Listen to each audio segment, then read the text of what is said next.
It is the Friday morning freestyle. Once again, if you see a chat if you see a link at the bottom of the screen, which you do, please tap that open link button. Set a reminder for this Sunday night. We have a powerful story coming on.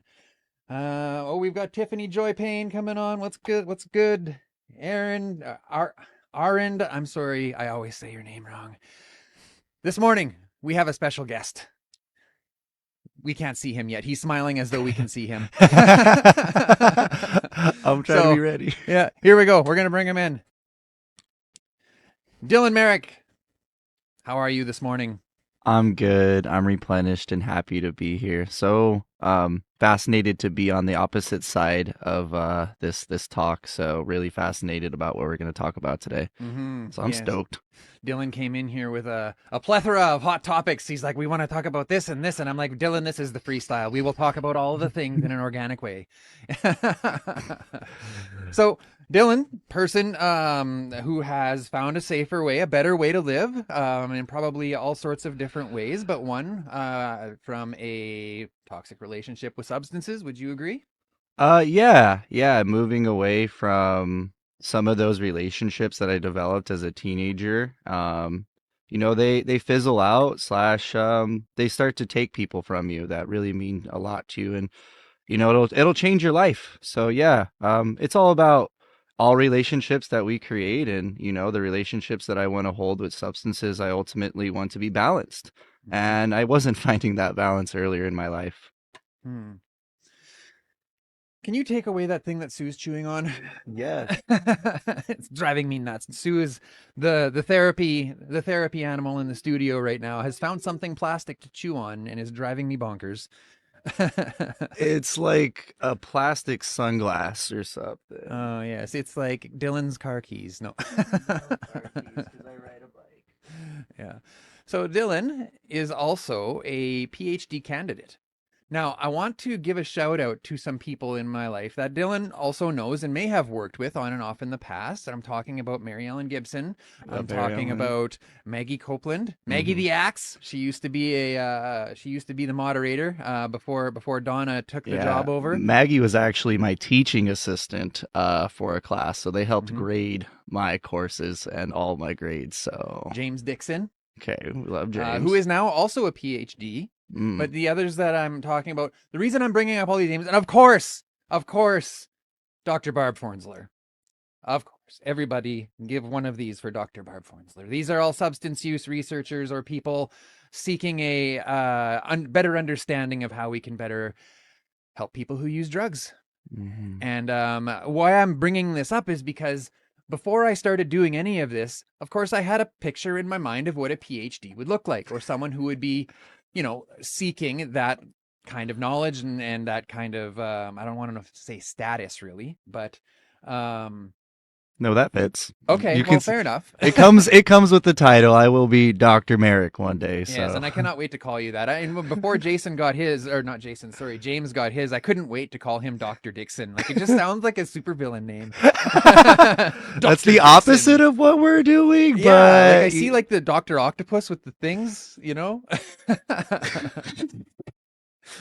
this isn't the Spider Verse, Dan. Yeah. So, anyways, yeah, the reason I'm bringing this up is because you guys are definitely changing that, and I really want to bring awareness to that, to the people that are out here doing actual good work, who are using Yeah, research in a good way, not yeah, bringing further harms, not taking more than they're giving. yeah. So, thank you for that, and all of the people that I mentioned. I'm really grateful to have you guys be a part of this project in whatever way that you have been or will be in the future. It's beautiful. Hmm. So anyways.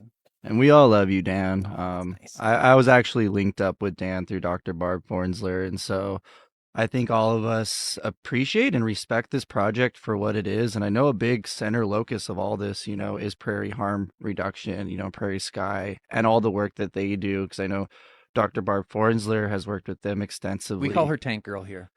Tank? Tank Girl. Yes. Tank Girl. Yes.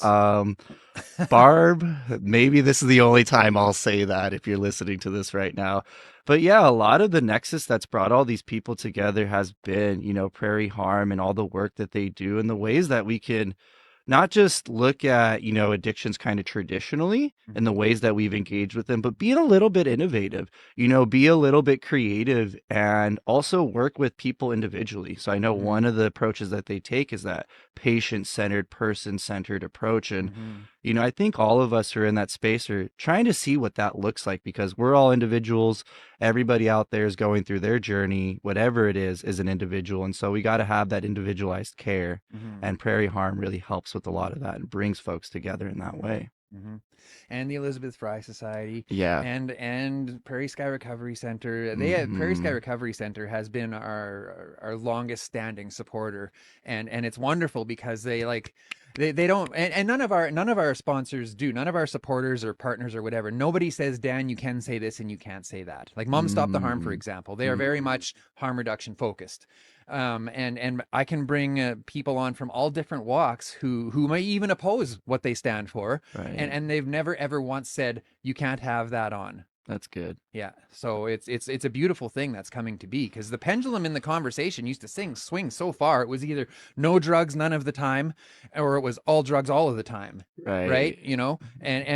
As time going on, the pendulum is swinging less and less. And I don't know if we'll ever find a happy medium where everybody will be happy, but I'm hoping someday that we can find a place where everyone can at least sit at the same table and refer to each other with the different modalities. Well, think about us, for example. I know your story Hmm. kind of personally at this point. Like, you're a father, right? I'm not. And so even our stories are pretty different, but we are Hmm. still able to come together on certain ideas, on certain concepts. And a lot of that just is health.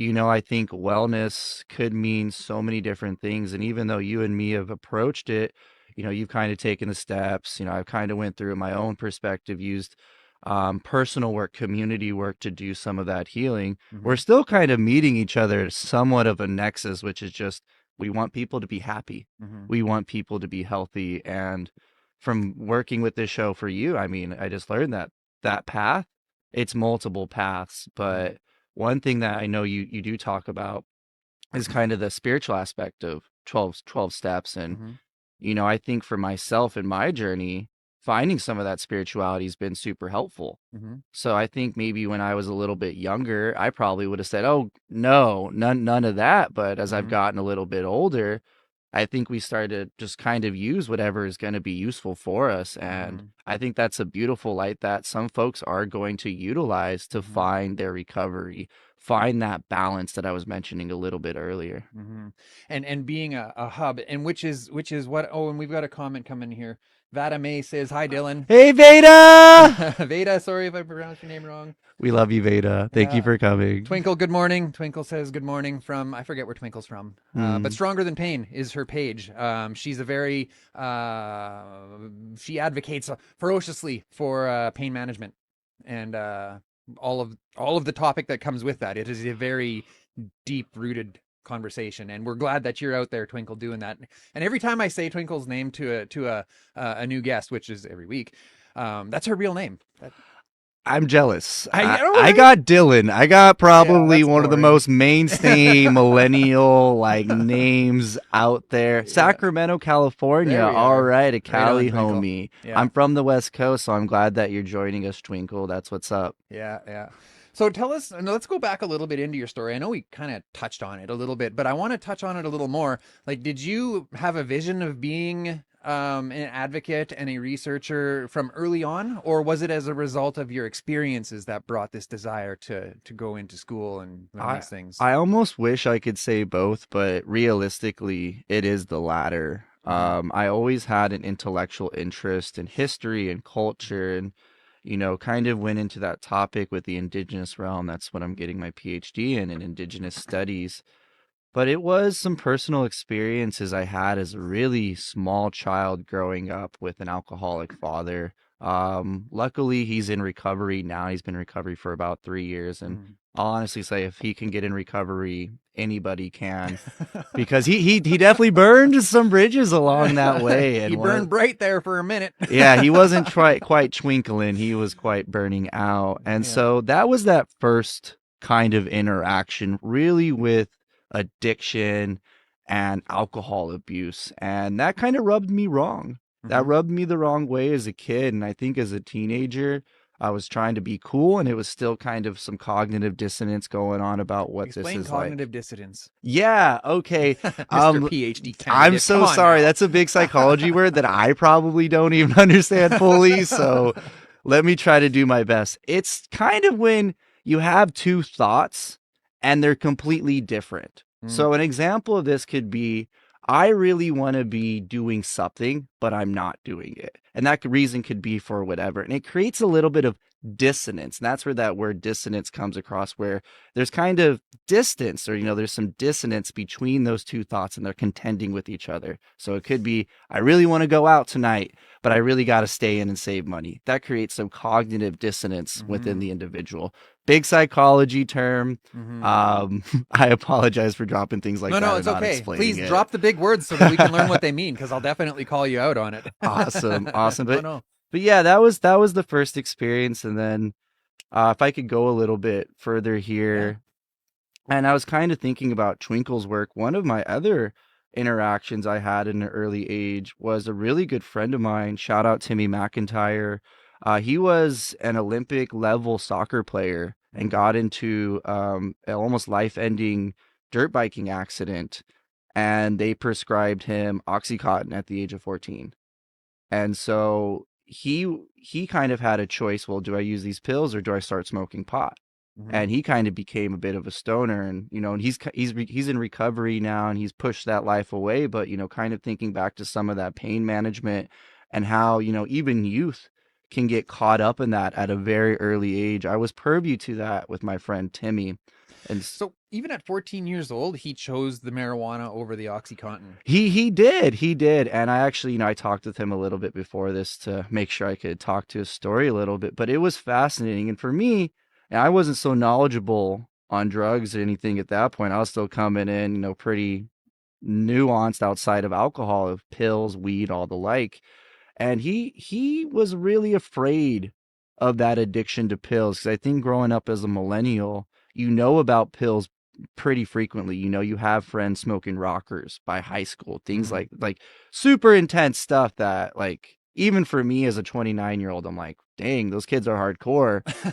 But yeah, like as a millennial, you kind of you grow up with, whether it's mom's or grandparents' pill cabinet, to friends who are being prescribed Oxycontin by the time they're 14, because there was, Johnson and Johnson hadn't been called out in the trial case, what they had been a few years ago. There was still pretty free reign on Mm-hmm. prescriptions of pills. And so yeah, I think that was one of those first, like, oh man, choosing kind of examples of Mm-hmm. my friend's life that I was able to see.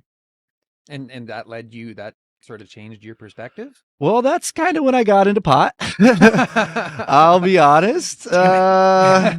That's when, I started to experiment with marijuana, Mhm. and I think some of that was good and some of that was bad. But yeah, that was kind of the initial inkling. And I don't want to say it was my friend Timmy who got me into Mhm. some of that stuff. I'd kind of blame that maybe on some of the older friends we were hanging out with Yeah. at the time. But Yeah. that was, to be honest, that was kind of the beginning of really my own experience outside of what I'd seen with my father, Mhm. of substances, and how I was going to begin to play with them and join the playground and get burnt eventually. Mhm. So when did you start to realize, like, was it after that? Okay, so I know you still medicate with. Yeah, CBD, low THC amounts of marijuana, Mhm. oftentimes as a sleep aid Mhm. or a little bit to help my social anxiety. And Yeah. so those friends of mine who are watching, who are like, "Oh yeah, we've seen that Dylan at the party." Yeah, that's one of the reasons why I do self-medicate. Yeah. And I want to call that out a little bit, because we all do need to be developing maybe more stable patterns. Mhm. But this is what's worked for me, and it could be maybe worse. And that's kind of my perspective on it a little bit. But Mhm. thank you for bringing that up. Yeah, no, and I remember the first time I asked you, actually Barb's in the chat. What's going on, Barb? Good to see you this morning. Barb knows all about the weed talks. Barb knows all Actually, about the they weed. they've She's here helped with Big me Mitts. a lot with those conversations, so I'm glad you're finally popping in, Barb. Yeah, yeah. Um the very first time that I reached out to you, in fact, I asked Barb, I'm like, Barb, I need someone to moderate. This is getting out of hand. I can't be searching all week for someone to, and she's like, well, how about Dylan? So, and the first conversation we had, you were very forthcoming with it. And you said, I smoke weed. I don't remember the words you used, but you're like, is that okay? I know the nature of your content, and now I think that we have a better understanding about what our content really is about, and Yeah. that's about finding a safer way and finding a meaningful life. That's Yeah. and this is a shining example of like, look at you seem to love your life. I Would I be wrong to think that? I haven't always been a happy guy. I think a part of that usage, at least for me, was bearing away a lot of the shame that I had developed and a lot of that self-hatred. I Mm-hmm. think we develop self-hatred for those of us who come from trauma backgrounds, and most of us just go on our life living it. But I kind of had an intervention a little bit along the way with some of the work that I do about accepting, hey, Dylan, you're a good person. And I don't want to get preachy here, but I'm gonna like look directly in the camera for this. That's gonna help you with your substance use. That acceptance of who you are and that you're a good person will help those relationships. It won't be I need to use to get away. Mm-hmm. That will change that second. So I just want to maybe if you don't love yourself today, I love you. Mm-hmm. So just want to kind of maybe hammer that point home a little bit and shed a little bit of a tear for those of us who maybe didn't get that lesson a little bit too soon. Mm-hmm. Speaking of that. Yeah. Yeah, so I mentioned I got burnt. I've been burnt a lot and I'm getting chills right now and I'm kind of looking away from the camera and looking away from you a little bit because all of us have lost somebody and you were kind of getting to it a little bit of what was that change. That change for me was Coleman Nakano. Coleman was one of my best friends through my early college years. He was the best upright bassist in all of Nevada. The guy could jazz better than the bestest of the jazz. He was so cool, but he had a heroin addiction. And that's not a but because he was great, but he Mm-hmm. he was addicted and he had generational trauma. His grandfather had been interned in a Japanese internment camp. This is back in the United States where I'm from, actually Reno, Nevada. And I kind of went through the thing of beginning to detect that something was going on. Kind of he was a little droopy or he was kind of becoming more distant from our relationship, which was what, according to him, one of the more wholesome relationships that he was holding because I was trying to pull him out of the lifestyle that he was living, which was he was trapping. He was doing all the things. No details really needed. We can let our imaginations go there. But his OD, this was going on 5 years ago now, was the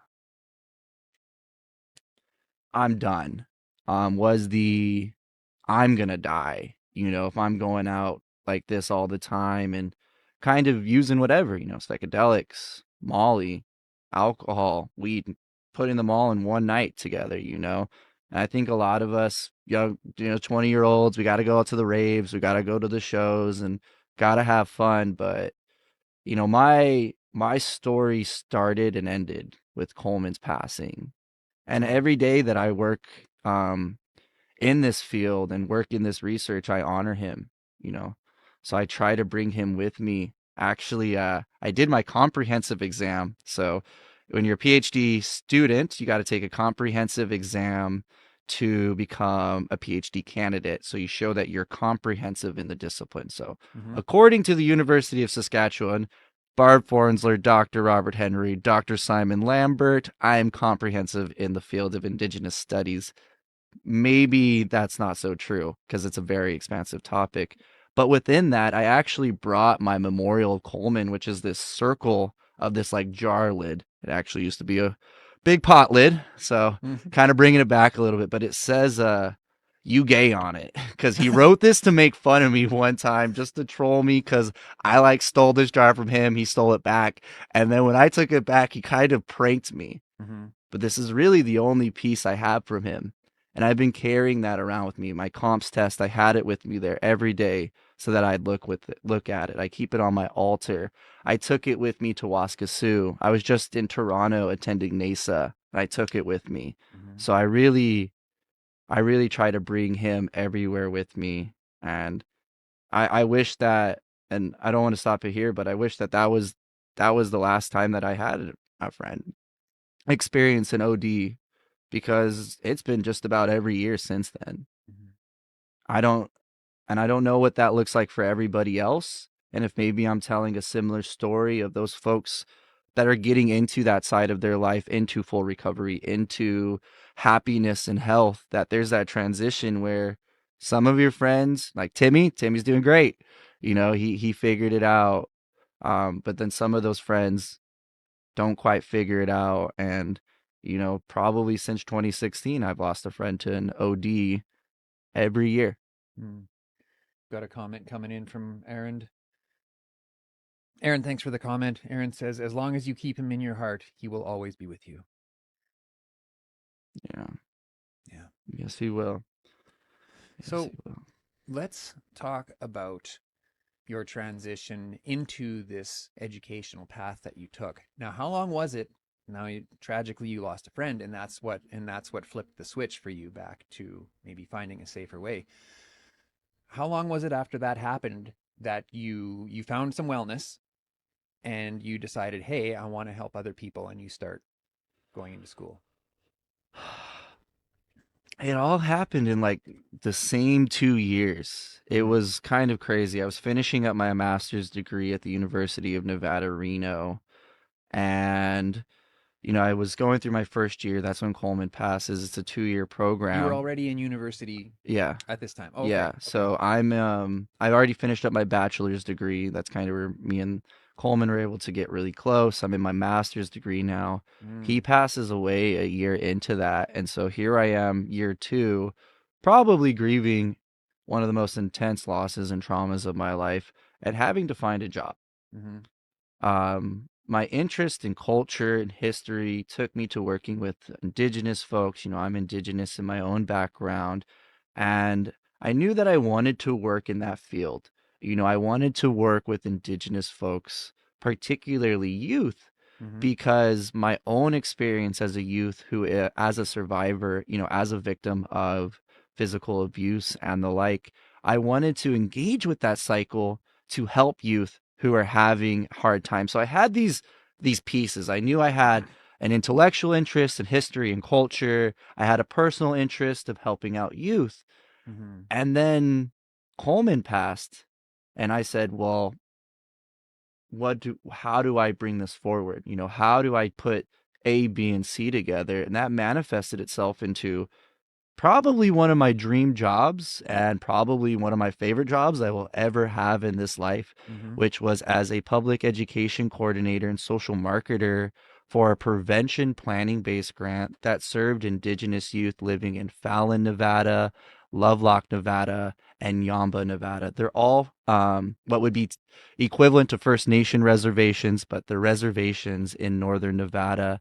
mm, And that brought that healing. You know, I talk with a lot of my friends, people, about them kind of getting it together. And one of the therapies for me was getting to do that community work, mm, was having to show up sober, mm-hmm, was having to sit there with youth in spaces where we're having sometimes really fun conversations and sometimes intense conversations. mm-hmm, And I think one of the times I think I showed up high and just had a terrible experience.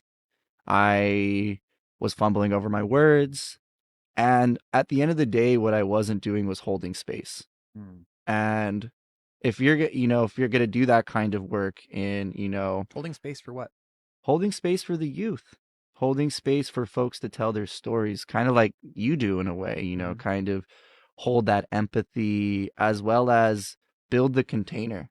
mm-hmm, So say, hey, here, like this room right here, this is a container. Like this mm-hmm, is safe, you know. And as you kind of said, like Dylan, you got an alternative story, but like your story is safe here. And so you know you build that container. You maybe put some boundaries. Say, hey, we're going to talk about certain things, and we don't got to talk about all that intense stuff today. yeah, You know, and that's at least how I've learned how to build space with mm-hmm, youth.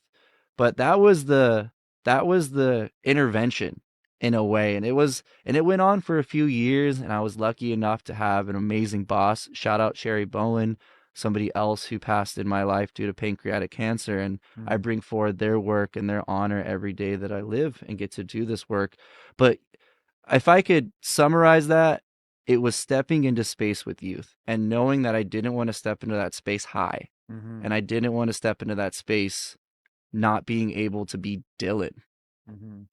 And your story is very important for a plethora of reasons. But one of the things that I've just learned is that you were experiencing these problems, these challenges with substances, and you tragically lost a friend, and y'all were in university. Like there seems to be like a divide, whether it's perceived or real. I'm more perceived, obviously, like academia and these challenges like overdose, like opiate addiction, like all of that. Like there's some separation, but what your story is blurring that line that needs to be blurred so badly. So that's amazing. Like thank you for sharing that with us. Thank you for highlighting that.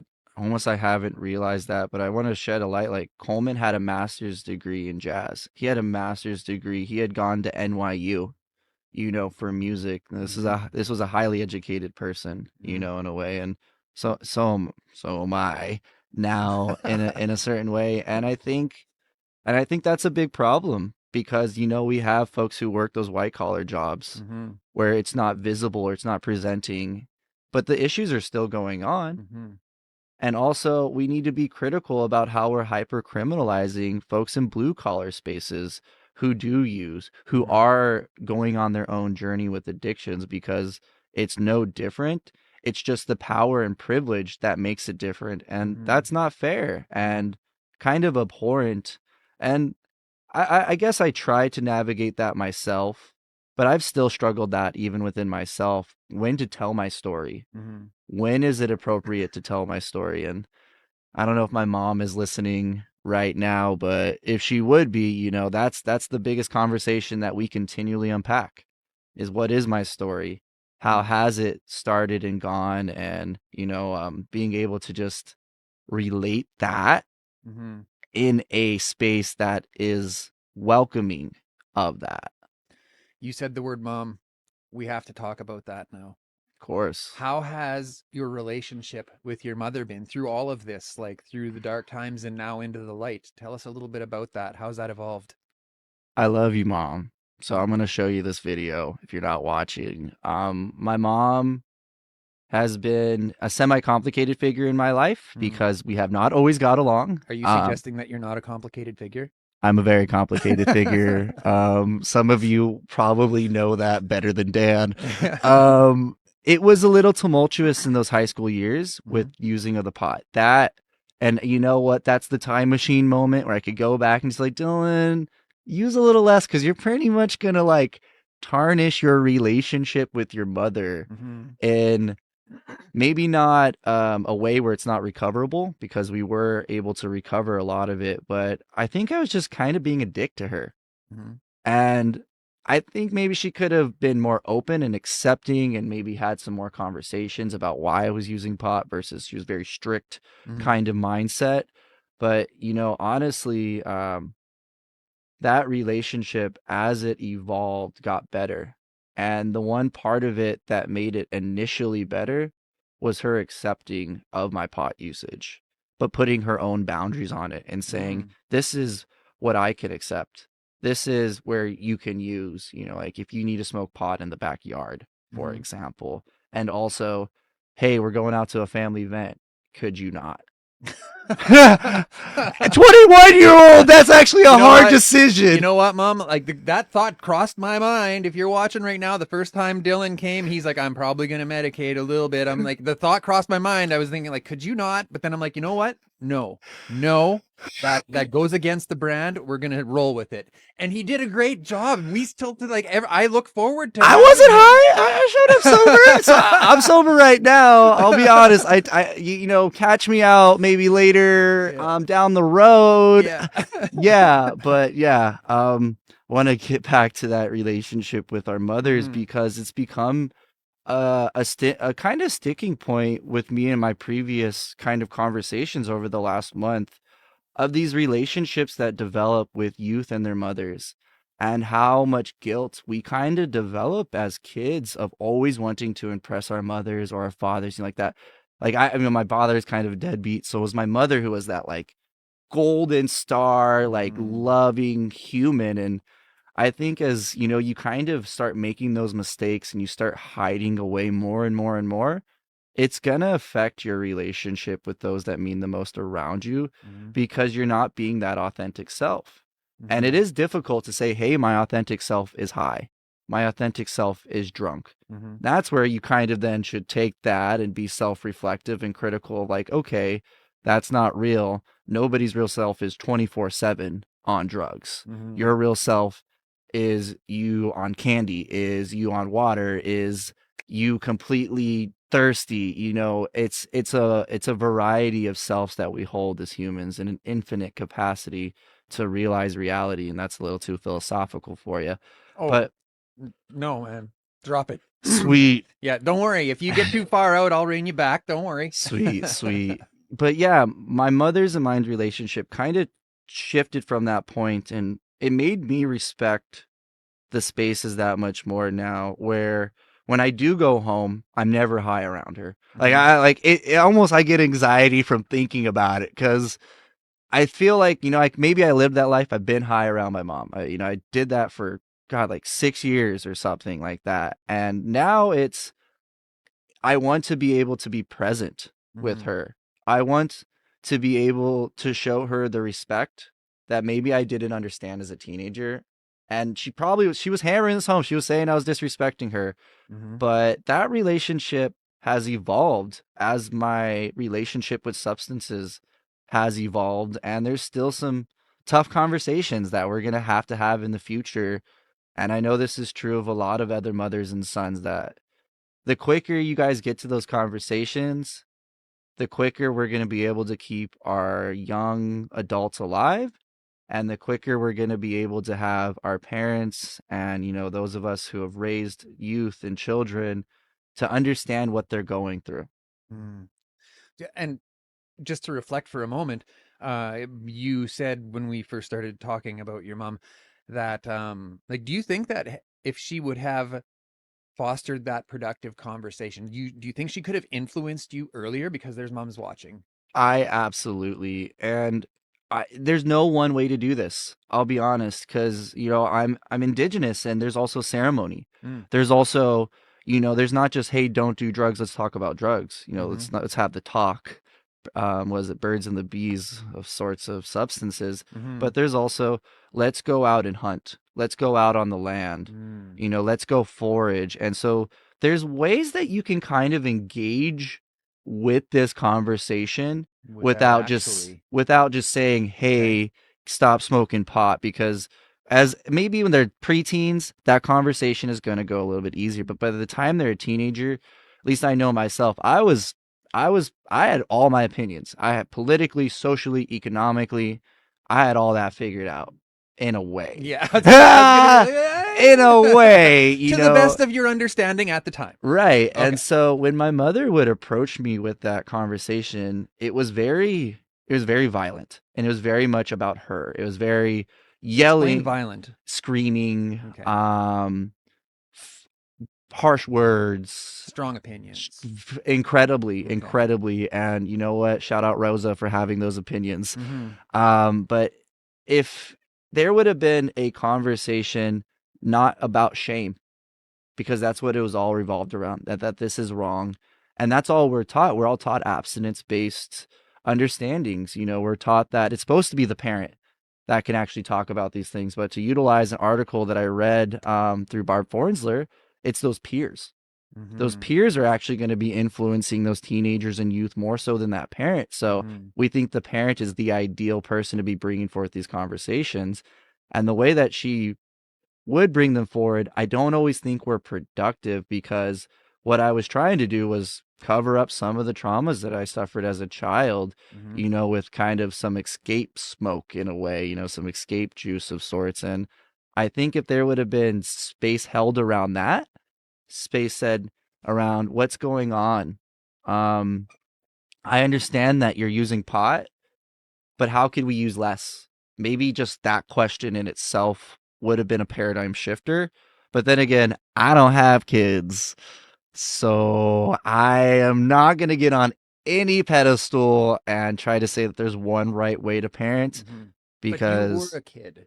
I was. I You was. have a place in this conversation. Gentleness. Yes. Gentleness is what we want. Gentleness is what we need.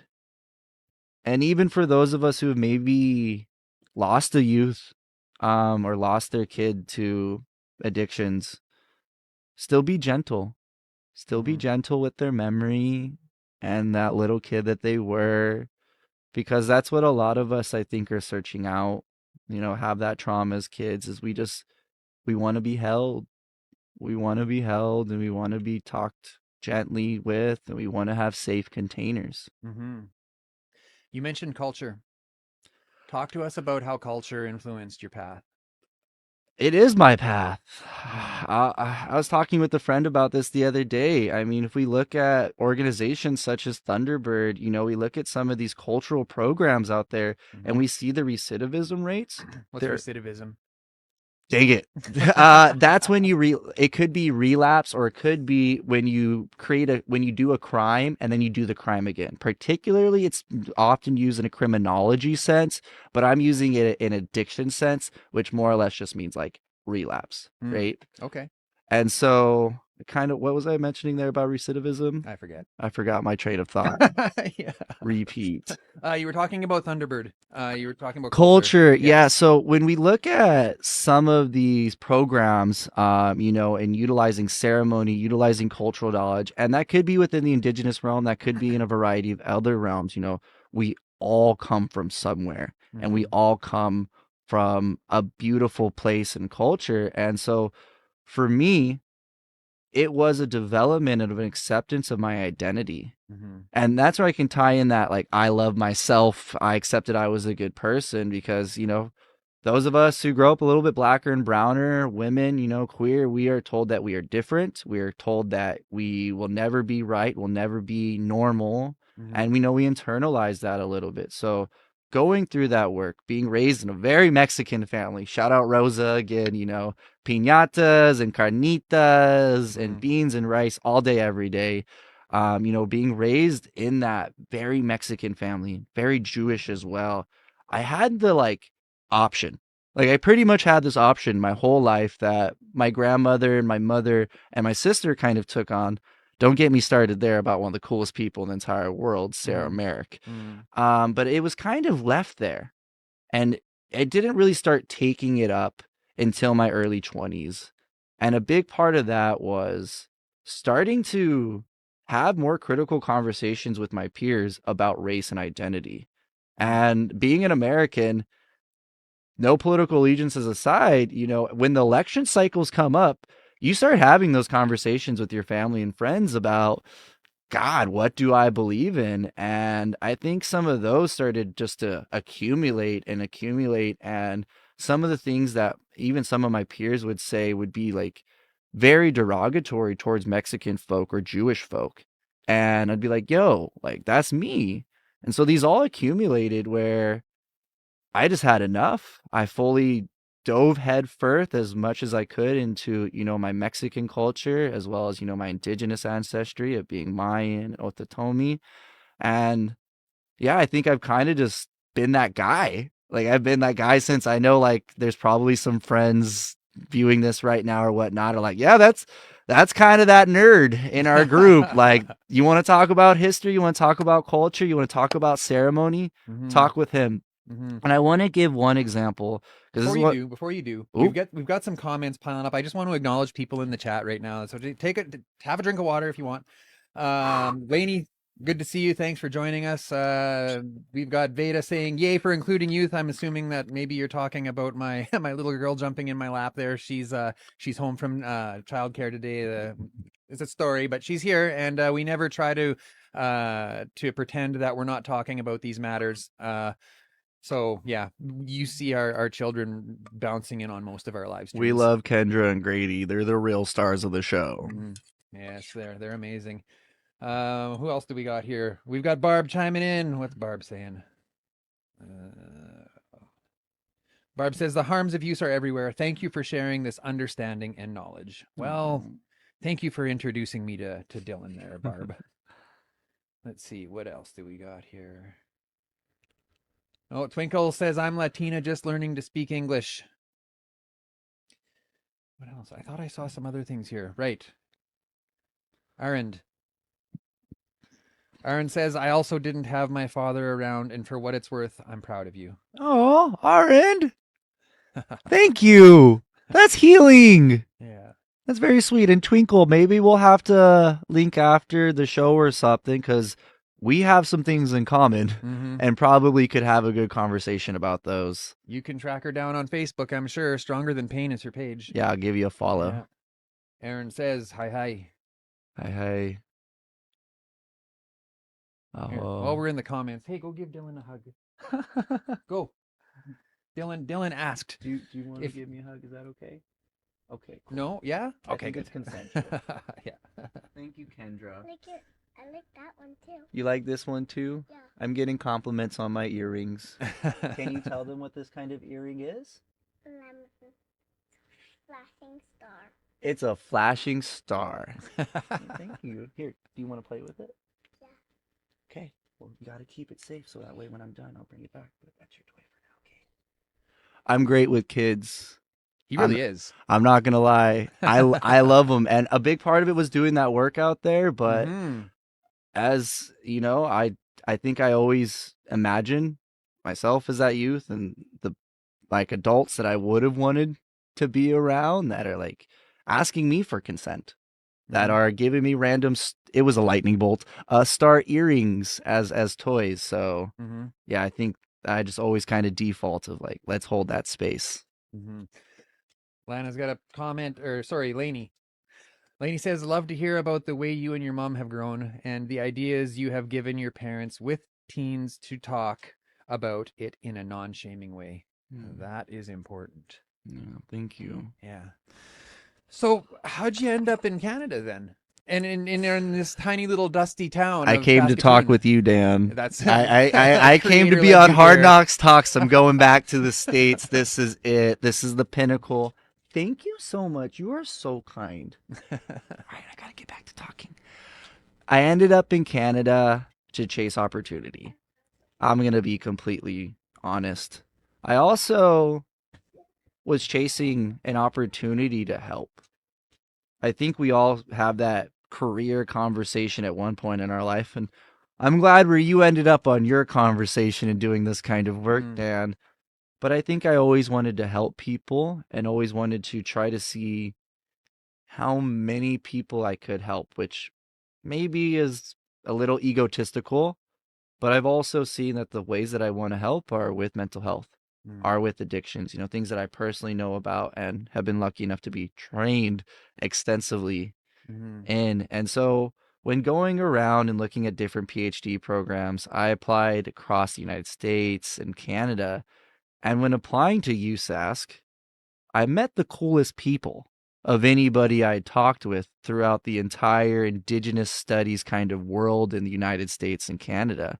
And I started talking with Dr. Simon Lambert, who's probably one of the chillest scholars out there. Maybe we'll have to get him on the show one day. Wink, wink, and a nod. Bobby, if you're listening. Barb, if you're... Bobby's coming on next week. Bobby's coming on, but that was the other person that I met was Dr. Robert Henry. And he's actually the one who introduced me to Dr. Barb Fornsler. But I met my people. And I almost want to say that I met people who were doing the same thing that I was doing, who had come from maybe a little bit of a diverse background.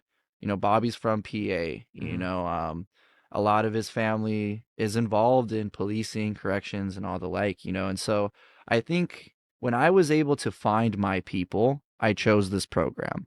I was lucky enough to get scholarship, and that all stuff was like, whoa, all right, Were you surprised? Absolutely. Absolutely. I've been good at school, but I grew up, poor brown kid, single mother, my whole life. And so we always struggled for money.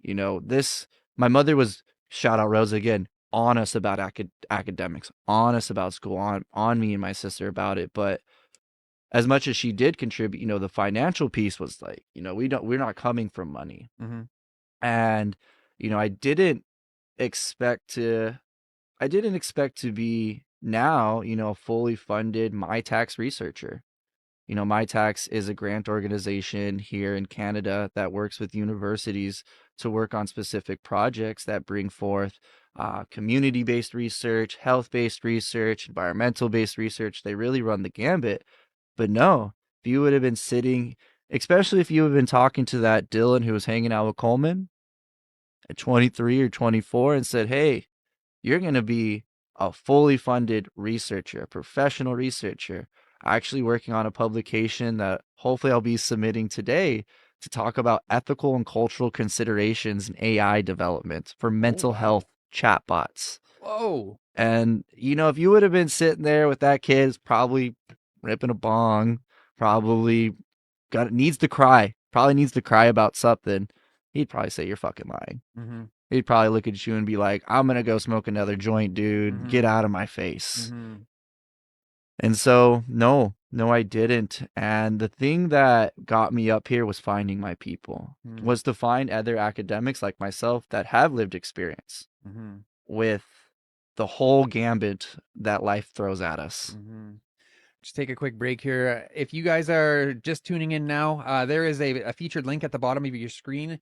We're going live again. We go live every Sunday evening, every Friday morning. But if you want to tap that link to learn more about what's coming up this Sunday evening, if you go into that link, you will also see a button that says going. If you tap that, you will get a reminder from Facebook on show day so you don't miss out. Your friends will also get a notification that you're going to that event, and it will give them an opportunity to also check it out and also tap going if they're interested. So help us get the word out. Even if you don't know if you can make it, hit that button, and then maybe some of your friends can. It'll really help us get the word out. We love what we do here. We're very passionate about it. And if you're still watching after 47 minutes, you probably are passionate about it too.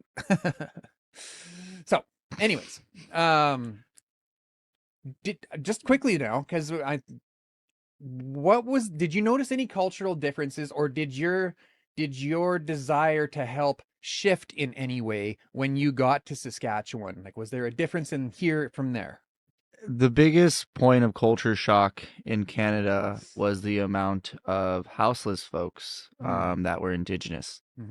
It's visible and apparent here in Saskatoon. You take one stroll down 20th Street or something like that, right? I work at 20th Station West with the near.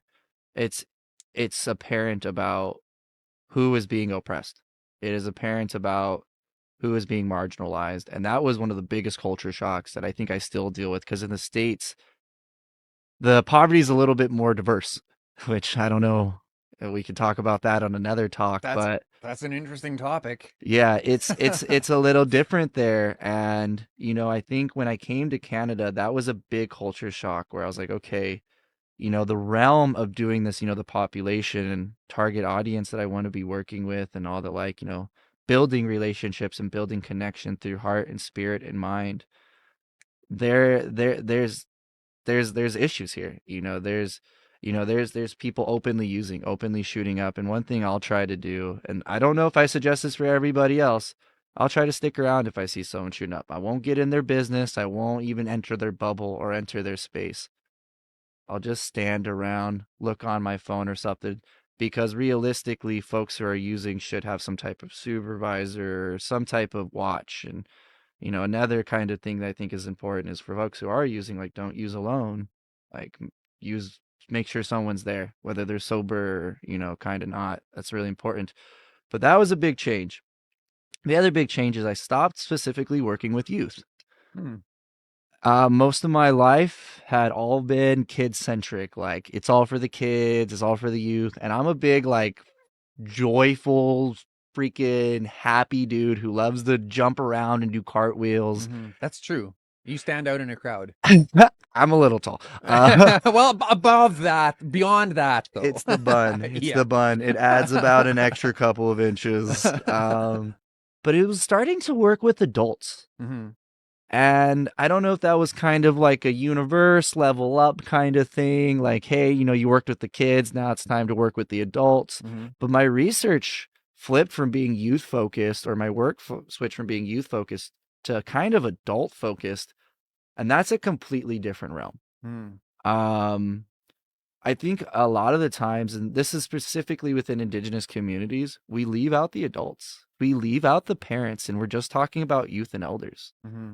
And to be able to enter a space, developing that chatbot I was mentioning a little bit earlier for adults has made me engage with a more mature level of myself, because those people all have the answers. With youth, you got to kind of facilitate a little bit. You got to provide some prompts. Mm-hmm. With adults, as a researcher or working with community, particularly Indigenous communities, you don't need to say a thing. You just show up, because those people, they know They've been what in they it. need. Yeah, Mm-hmm. they know exactly what kind of services or what kind of work they need done with their communities. And so it's kind of drawn on maybe some more maturity within me, but the complete expanse of my work and the way that I frame healing has shifted to adults, and parents largely. Mm. Got Zach Kornick Coronek. saying love you, Nums. Nums is my DJ side project. Yeah. You're gonna be DJing at Bass in the Bush. Yeah. Shout out Johnny Farmer, and that whole crew over there. Yeah. We don't And want to blend worlds too much, but that's fun. Don't go there. okay. What I do want to bring awareness to is that I noticed that Keith Bowering is going to be at that festival with harm reduction strategies being deployed, like drug checking, like other things. I don't want to say what he's going to be there doing, but he will be there and he will be doing things. So For Base in the Bush people, we'll have resources and supports there. Go to me. Go to, as you said, it's Kev. Keith Bowering. Go to Keith. We'll be there. We'll be holding space like this that I'm holding right now in this studio for anybody who needs it. So just a little shout out, and also shout out that whole crew who does that. Right on. Did we hit everything? We did. Oh man, I think we did.